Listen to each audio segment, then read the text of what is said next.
Okay, so 2.5 is about average speed. Think about when you travel somewhere. If I go from, let's say, here to Detroit, and let's say that it takes me 3 hours, and I know how many miles that it is to Detroit. I don't know how many it is, but let's say I could find my average speed over that trip. But let's think about realistically a trip somewhere. You're going to get to a stop sign. You're going to be on the highway going 60. You're going to be on a little city street going 25. But your average speed over time, you can consider that average speed useful in the whole planning your trip and all that other stuff. So that's kind of what we're going to talk about. So let's look at our first example. It says Laura has just won tickets to a concert that begins in 3 hours. She immediately calls her friend Haley, who lives in a city 282 miles from the location of the concert, and invites her to meet her at the concert. So the first thing says, to discuss and decide what assumptions and or ideas must be useful to decide if Haley should start driving to the location of the concert. So what's important in the statement, or what do we have to consider when we're thinking about Haley coming to the concert to meet us? Yes. Okay, so both of those things are going to be really important. So let's write down that our distance is 282 miles, and the time it's going to be possible to get there is 3 hours. That has to be considered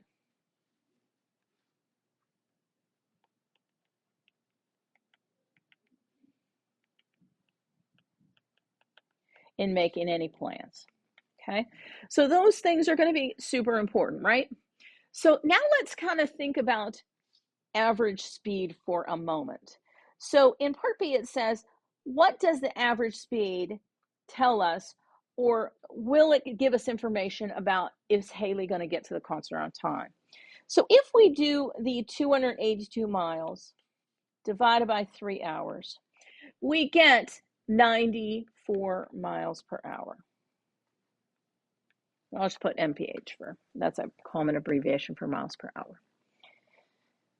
Now, if we think about it realistically, we don't even have one highway in this country where that is a legitimate speed. But we don't have a highway that connects us from one location to the other perfectly. I mean, think about it. You always have to slow down to one place and get to another place. Yes, you might be on the highway a big chunk of it, so that's a big consideration, but it just won't work.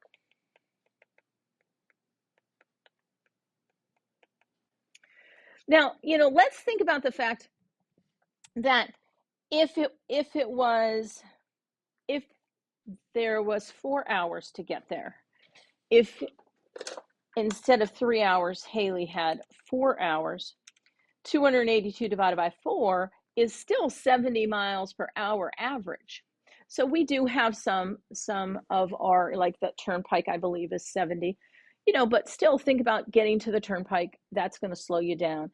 So even if she had 4 hours, I think it's pretty unrealistic. She would probably need closer to 5 to make sure that she had enough time. Okay, so hopefully that kind of is getting you thinking about the fact that she's not at a constant rate, but she might average a certain amount of miles per hour. And that's why we do that a lot in this country, because we have so many roads and highways. This is kind of an instinctual thing. Okay, so now let's take a look at problem number 4. Now, I wanted you to think about some things that could be helpful in a problem, like this. So let's take a look at what we got.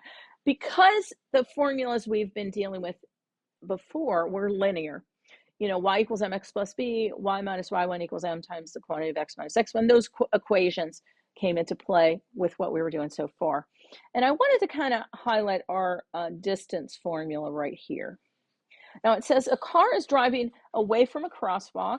The distance in feet of the car north of the crosswalk, t seconds since the car started moving, is given by the formula d equals t squared plus 3.5. Okay. Now, you might recognize this as a quadratic. Okay. So right above here, there's kind of some blank space. Let's write some information that will be helpful to you remember about quadratics. So a quadratic is of the form y equals ax squared plus bx plus c is a common way that you're going to see a quadratic. That's common. You can also see that it's sometimes like that. Okay. Most of the ones we're going to be dealing with at this particular spot, it's a little more helpful to deal with that. Please remember that it's going to be either a U shape going up. In case our A is negative, it would be a U shape going in down or flipped upside down. The center, this point right here, is usually labeled as the vertex with a V. And the vertex's x is always, so I'll put a little x there to remind you we're looking for the x, is found by using negative b over 2a. And the b and a that we are using are the b and a that you see right up there. Okay, so those are some things about quadratics that will be helpful for you to remember. And I'm going to walk you through. You should have done quadratics in Algebra 1 and in Geometry and in Algebra 2. So hopefully once I remind you how those work, you shouldn't have any problems with those, okay? But I'll walk you through it as we go, okay? So it says, as the number of seconds since the car started moving increases from 1 to 4 seconds, what is the change in the car's distance north of the crosswalk? So we have to use a formula. So let's take a look at the distance at time 1 and the distance at time 4. Okay, so let's do that. Okay, if you plug 1 into the formula, you get 1 squared, which is 1, plus 4 or plus 3.5, which is 4.5 feet. So let's put our units down. If you plug in 4 to the equation, 4 squared is 16. That's 16 plus 3.5, or 19.5 feet. So it says as the number of seconds since the car started moving increases from 1 to 4, what is the change in distance? So let's write that change in distance, like let's keep that delta notation is helpful to us. And so it's going to be the distance at the end, so that's the distance at 4, minus the distance at the beginning. So it's going to be 19.5 minus 4.5, or 15 feet. So from time 1 second to time 4 seconds, we have gone 15 feet. Okay. So it says for part B, it says label the axes and construct a graph that represents the distance in feet of the car north of the crosswalk. Okay. D in terms of t. So if it says D in terms of t, what goes along our x-axis? D or t? What goes on our x-axis if it says D in terms of t? What is our x and what is our y? What do you think? So the in terms of will always be your x. So in this particular case, this is t and this is d. Okay. So in terms of d in terms, and we had that equation, d equals t squared plus 3.5. Okay. Now it says plot at least 3 points.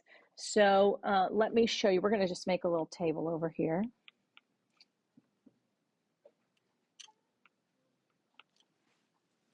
Okay, so, oh, that is so wrong. I'm so sorry. I called you, I said that the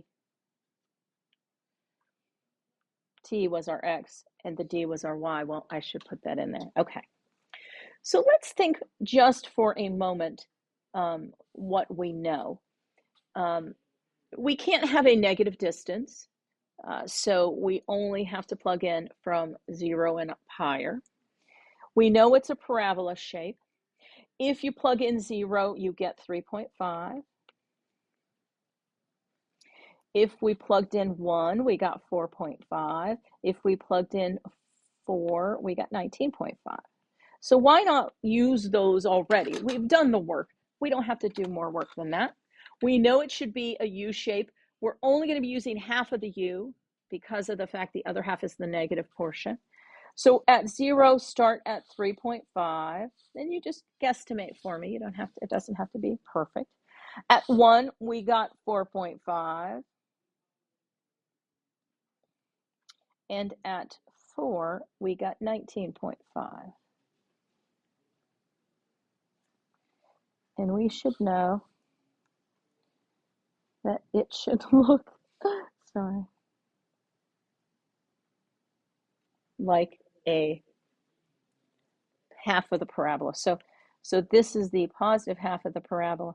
There's technically, if you graph the whole thing, that's the negative half. So it's half of our U. And if you had full graph paper and you put the whole U on and then just kind of highlighted the positive portion, that is an option, or made the left side like I did, you could make this side a dashed. That's also okay. If that helps you to see that graph, feel free to do that.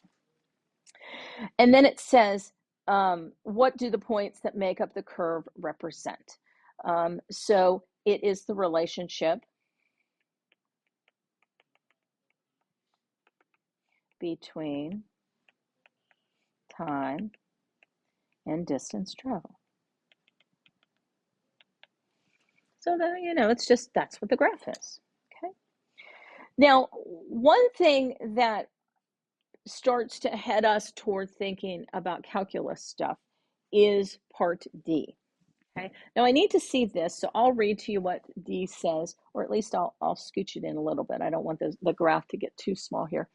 It says, illustrate on the graph an increase in time from 1 to 4 seconds. So let's take and just mark from 1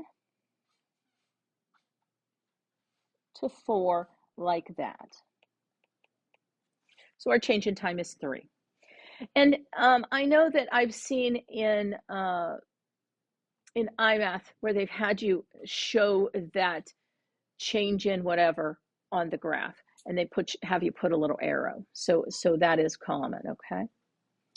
And then it says to show the corresponding change in the car's direction north of the crosswalk as a value of time increased from 1 to 4. So that's just how did the distance increase. So we already found that earlier. That was 15 feet.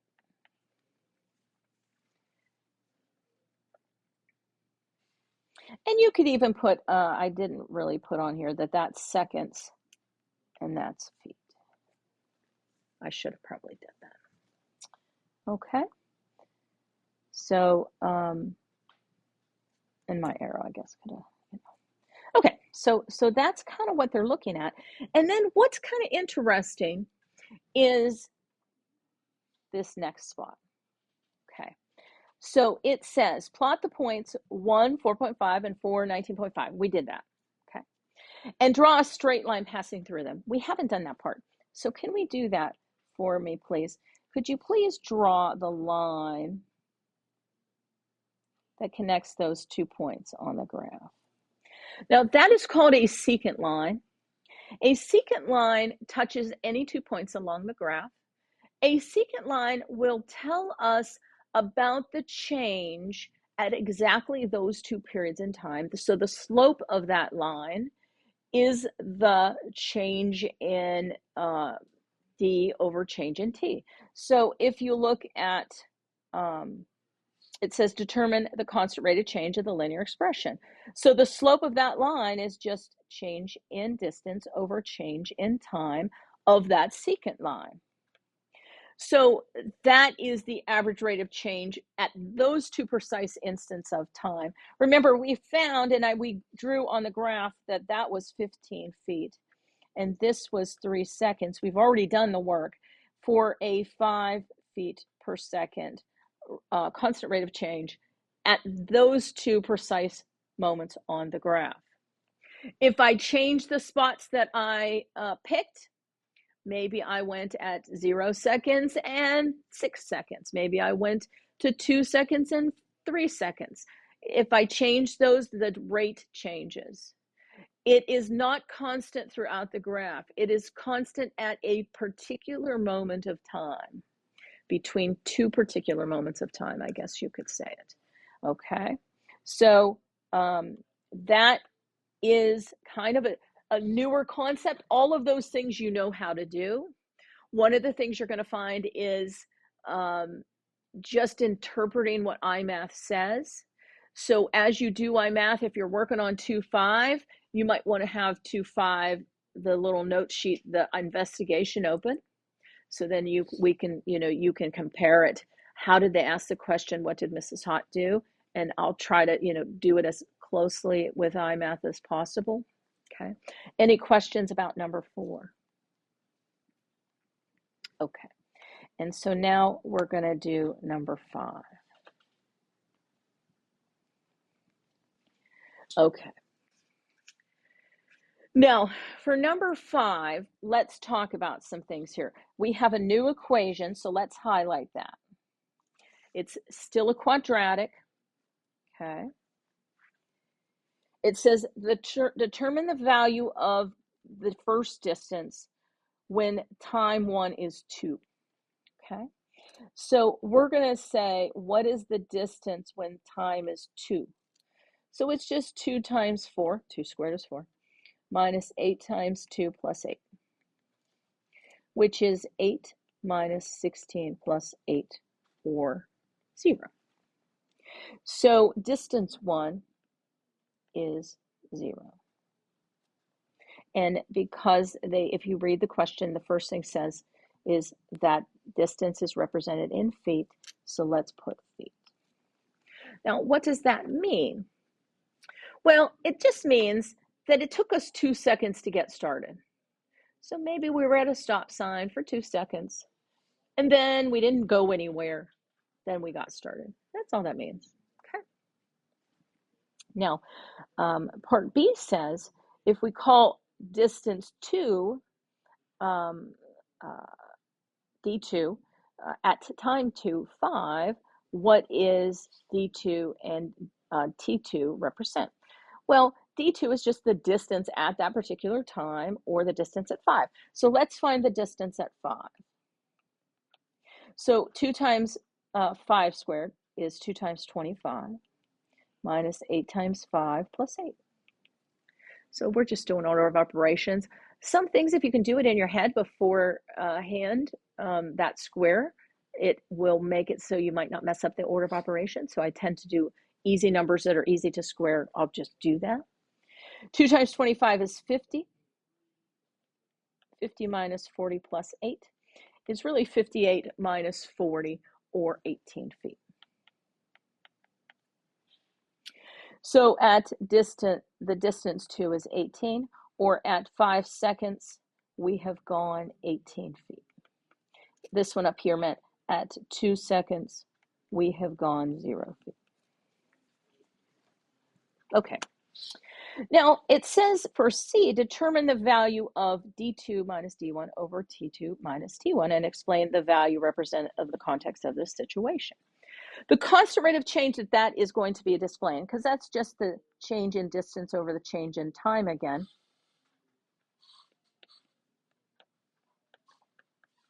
You should recognize, oh, that's like a slope. So it is. It's a constant rate of change. It's a slope. Let's put the values in, and then let's talk about what that means.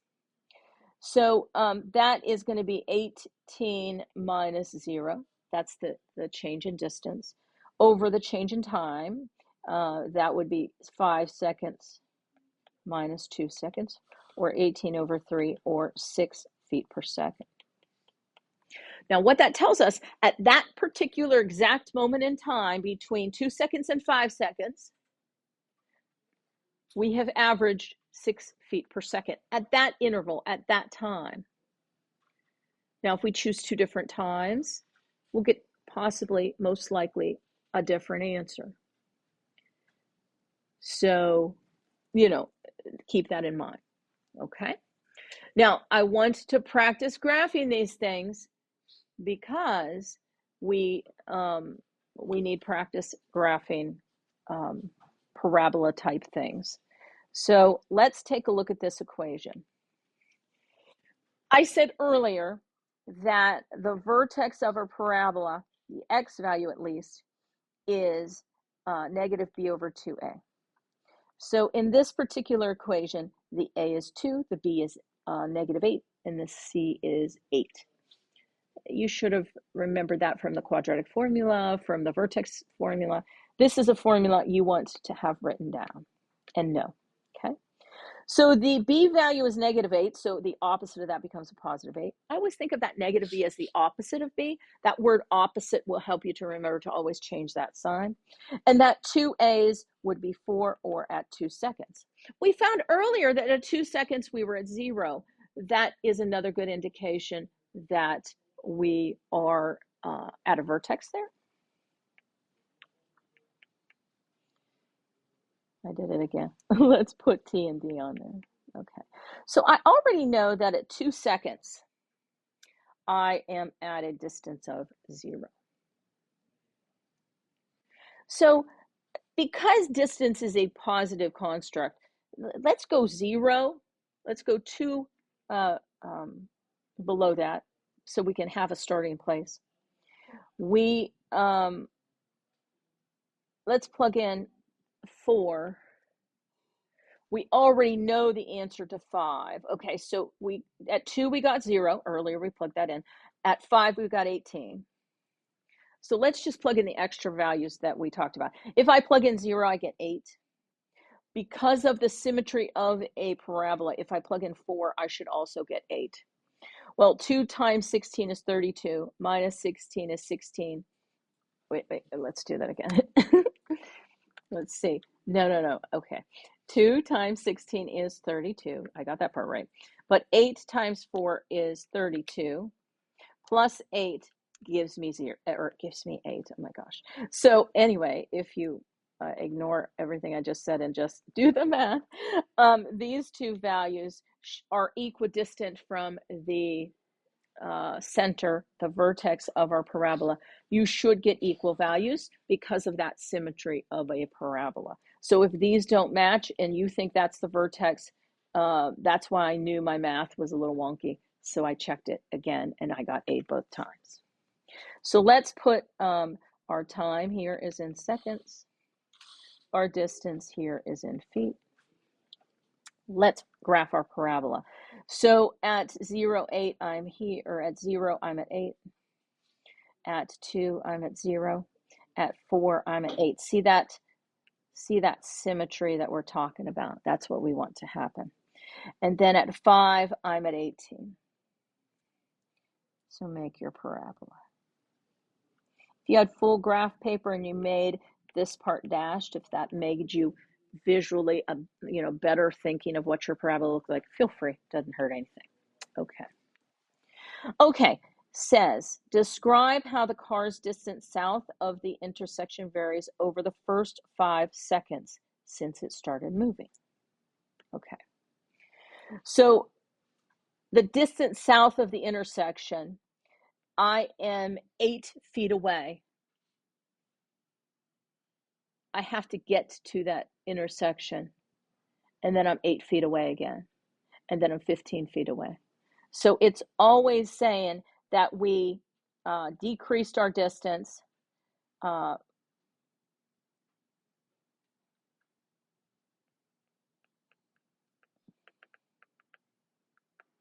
from 0 to 2 seconds, and then it increased again from 2 to 5. So what they're trying to get you to realize is we got closer to the intersection, we got further away. So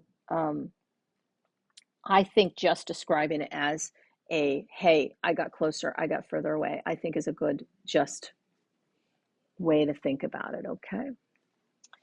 And it says on the graph, illustrate the constant rate of speed from T1 at 2 and T2 at 5.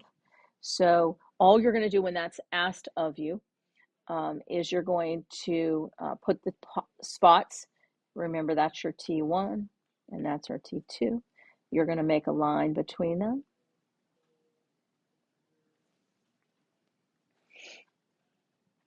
And remember, if we did right up here, so this, shoop. So we know that our change in time was 3. Our change in distance was 18 for a constant rate between those 2 points of 6 feet per second. So that gives us about everything that we need for part F. Okay. So we call that the average rate of change between 2 points, because that constant rate of change is only between those particular 2 points. And this concept is something that would follow you if you took a calculus class. It is something that you will see in a calculus class. You'll find there's 2 different types in calculus. There's an average rate of change, and then there is an instantaneous rate of change. And they give you kind of 2 different pieces of information. But it is a concept that is very related to a calculus class. Okay. Do we have any questions about problem number 5? Any questions? Yes. Across from the delta t over delta t. Right here? That says 6 feet per second. 6 feet per second. Any other questions? Here, I can zoom into that graph a little bit. Any other questions about that one? Okay. We are really close to being done, I promise. But let's just take a look at the average rate of change calculation one more time. So that's what the next little box has. And we are going to be kind of doing some vocabulary stuff so that we can organize those rules and formulas you need. You'll notice I've put some up on the chalkboard. I will add those things to the chalkboard here and there as we get to them. And then we'll make a little sheet so you kind of have a study sheet. Probably, I don't know, in the next, maybe tomorrow we'll start that. Okay, so what I want you to highlight here is the words average rate of change. The average rate of change of a function is from some interval. What is the constant rate of change over that interval only?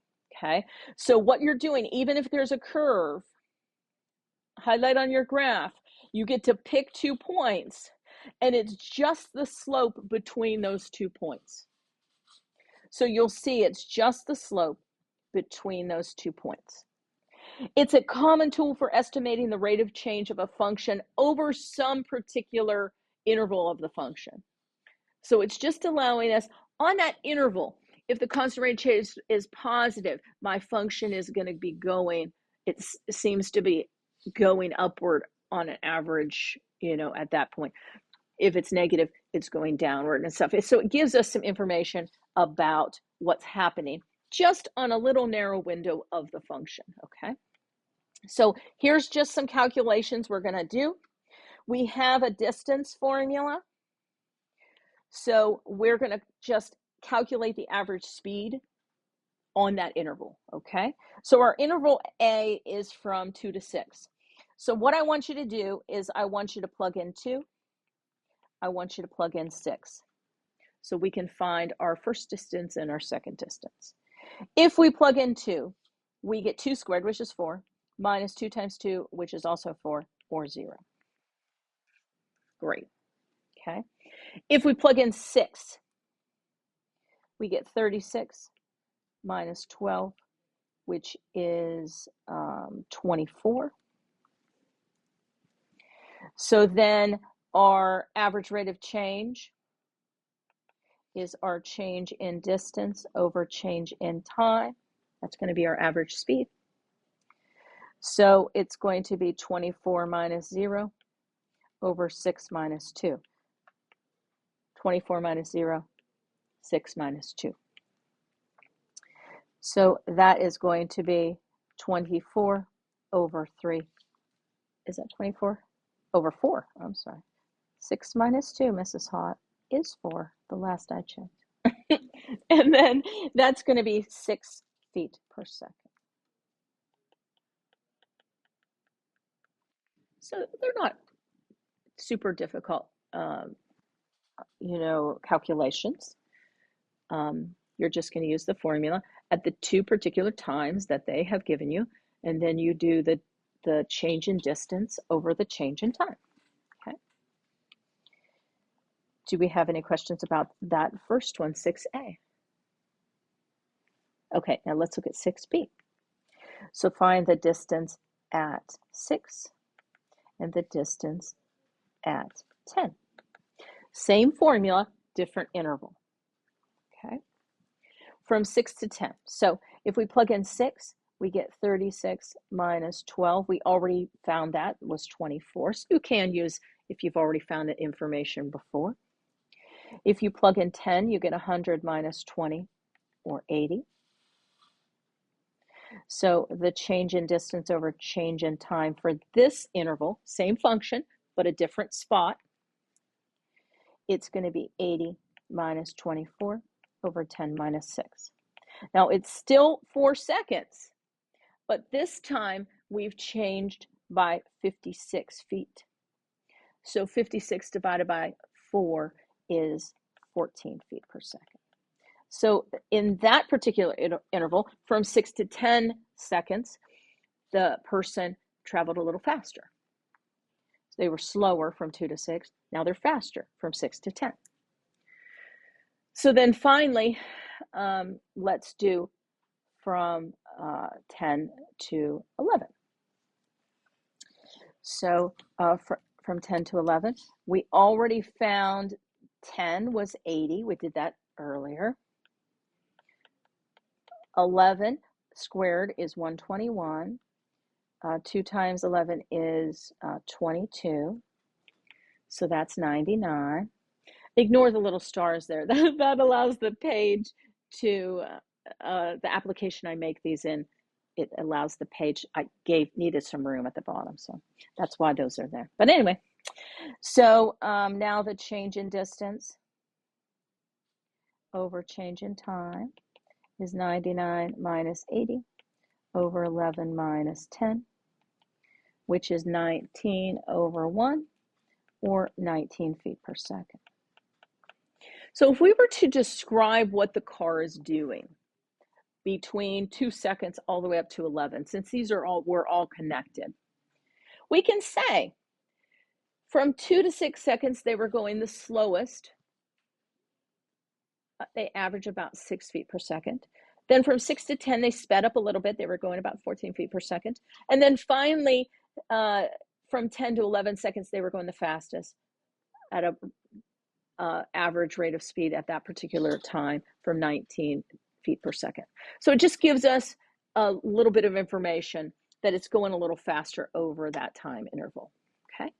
Does anyone have any questions there? Yes. Yeah. So please go ahead and turn this in. It's looking like we're going to have a nice day on Friday to work on our iMath, but you have to do some iMath a little bit each day. Okay. So please, for the next few minutes of class, open up your iMath. If you were stuck on anything, let me know. We can work on that now. Remember, you do have the option to hit a late pass. If you are absent, you have to tell me so that I can open up some things and give you, if you were absent one day, I can give you 24 hours if 2 days and so on.